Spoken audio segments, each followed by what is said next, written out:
Assalamualaikum warahmatullahi wabarakatuh. Bagaimana kabarnya pada hari ini? Semoga tetap sehat dan semangat ya. Nah, kemarin kita sudah belajar tentang definisi senyawa hidrokarbon.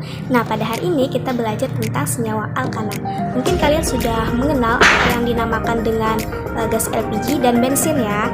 Nah, keduanya ini dia terbuat dari senyawa alkana. Lalu, apa sih senyawa alkana itu? Nah, pada hari ini kita akan membahas tentang senyawa alkana. Lebih tepatnya tata nama senyawa alkana. Adapun tujuan pembelajaran kita pada hari ini, yang pertama, siswa dapat menentukan nama senyawa alkana berdasarkan strukturnya. Kemudian yang kedua, siswa dapat menentukan struktur senyawa alkana berdasarkan namanya.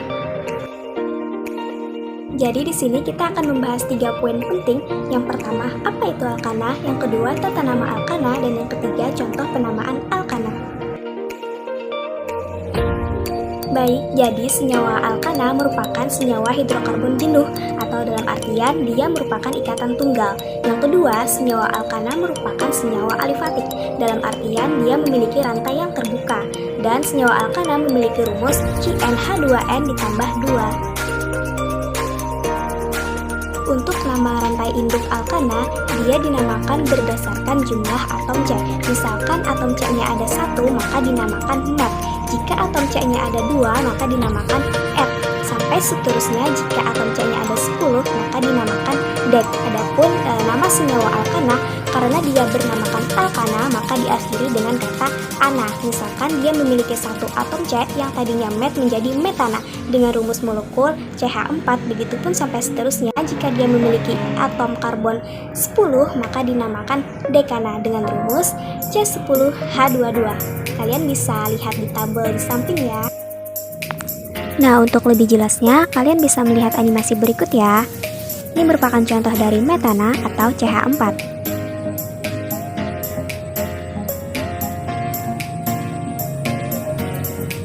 Kemudian etana atau C2H6,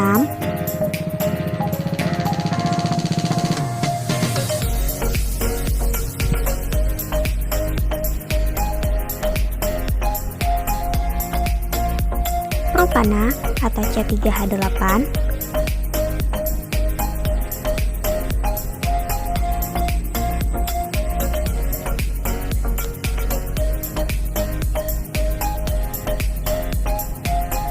butana atau C4H10,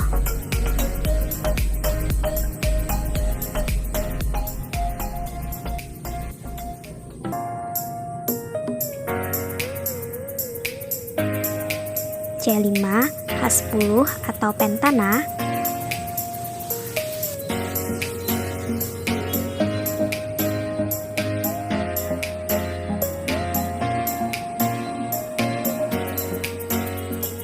selanjutnya heksana atau C6H14,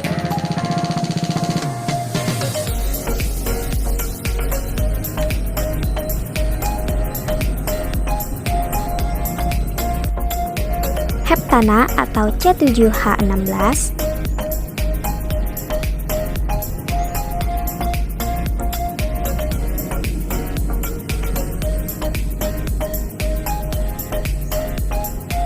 dan oktana atau C8H18.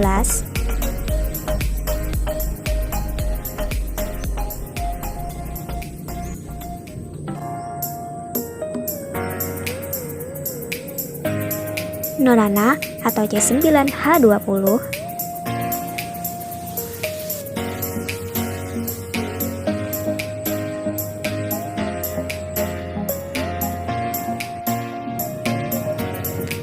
Dan dekana atau C10H22.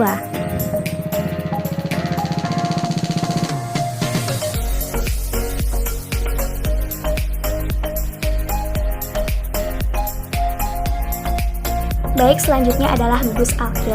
Apa yang disebut dengan gugus alkil? Nah, gugus alkil adalah senyawa alkana yang kehilangan 1 atom H. Adapun rumus strukturnya yaitu CnH2n ditambah 1. Untuk akhiran ananya diganti menjadi il. Contohnya, metana menjadi metil dengan rumus strukturnya CH3. Atau etana menjadi etil dengan rumus strukturnya C2H5 sampai seterusnya. C10H21 menjadi desil.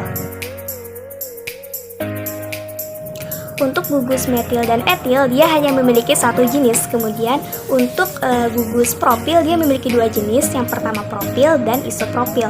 Kemudian untuk gugus butil dia memiliki 4 jenis, yang pertama butil, kemudian isobutil, sekunder butil, dan tersier butil.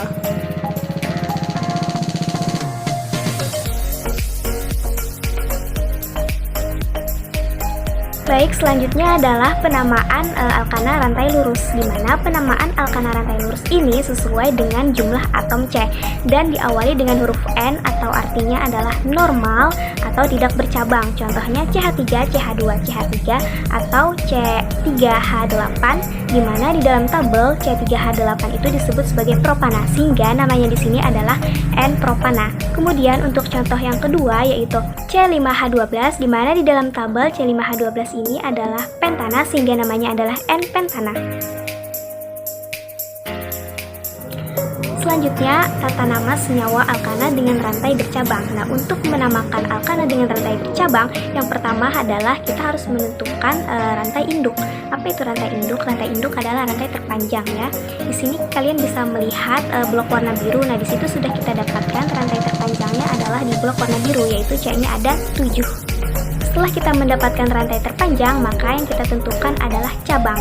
Cabang di sini kita melihat di luar daripada rantai induk. Di sini ada 3 buah cabang, yaitu 2 buah metil dan 1 buah isopropil. Selanjutnya yaitu penomoran. Untuk penomoran, nomor yang terendah berada di rantai induk yang paling dekat dengan cabang. Nah, jadi di sini kita ada di sebelah kiri. Nah, kita tulis saja 1 sampai 7.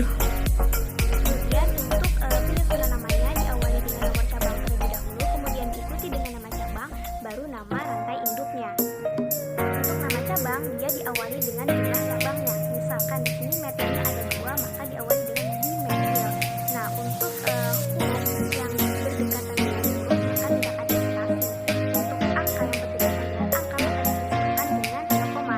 Untuk huruf berdekatan dengan angka maka dipisahkan dengan tanda titik. Nah, jika di sini namanya adalah 4 2,5 cm tanah. Jika terdapat 2 cabang yang berbeda, maka nama cabang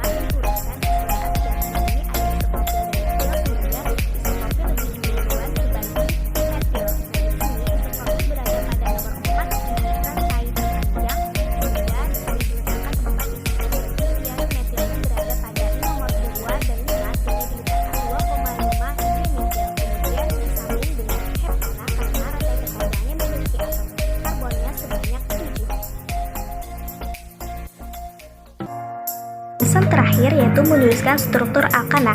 Untuk menentukan struktur alkana, yang pertama kita harus menuliskan rumus induk terlebih dahulu. Di sini rumus induknya tertulis butana, yang artinya dia memiliki atom C4 sehingga dapat kita tuliskan seperti ini. Nah, kemudian yang kedua kita menuliskan cabang. Nah, di sini cabangnya tertera 2 metil. Metil artinya CH3 di mana dia terletak pada nomor 2. Nah, di sini sudah kita nomori sehingga kita letakkan metilnya di nomor 2. Kemudian yang ketiga kita melengkapinya dengan atom hidrogen. Karena C-nya ada 4, maka sesuai dengan rumus struktur molekul alkana C4 maka hanya adalah 8. Baik, mungkin pembelajaran kita sampai sini dulu. Jangan lupa dipelajari di rumah mengenai pembelajaran selanjutnya yaitu sifat-sifat alkana dan pembuatan alkana. Nah, di sini ada soal, nanti kalian kerjakan ya. Nah, untuk kesimpulan pembelajaran kita pada hari ini, alkana rantai lurus yaitu penamaannya sesuai dengan jumlah atom C, kemudian diawali dengan huruf N yang artinya normal atau tidak bercabang. Kemudian untuk alkana rantai bercabang, yang pertama kita menentukan rantai induk terpanjang terlebih dahulu, kemudian menentukan cabang, penomoran, dan penyusunan nama. Nah, untuk penyusunan nama, urutan pertama adalah nomor cabang terlebih dahulu, kemudian nama cabang dan nama rantai induk. Jika huruf berdekatan dengan huruf, maka tidak ada spasi. Nah, jika angka berdekatan dengan angka, maka dipisahkan oleh tanda koma. Kemudian, untuk angka yang berdekatan dengan huruf, dia dipisahkan oleh tanda strip. Untuk menutup pembelajaran kita pada hari ini, marilah bersama-sama mengucapkan hamdalah, alhamdulillahi rabbil alamin. Ya, sampai sini dulu. Salah hilaf mohon maaf. Wabillahi taufiq wal hidayah. Wassalamualaikum warahmatullahi wabarakatuh.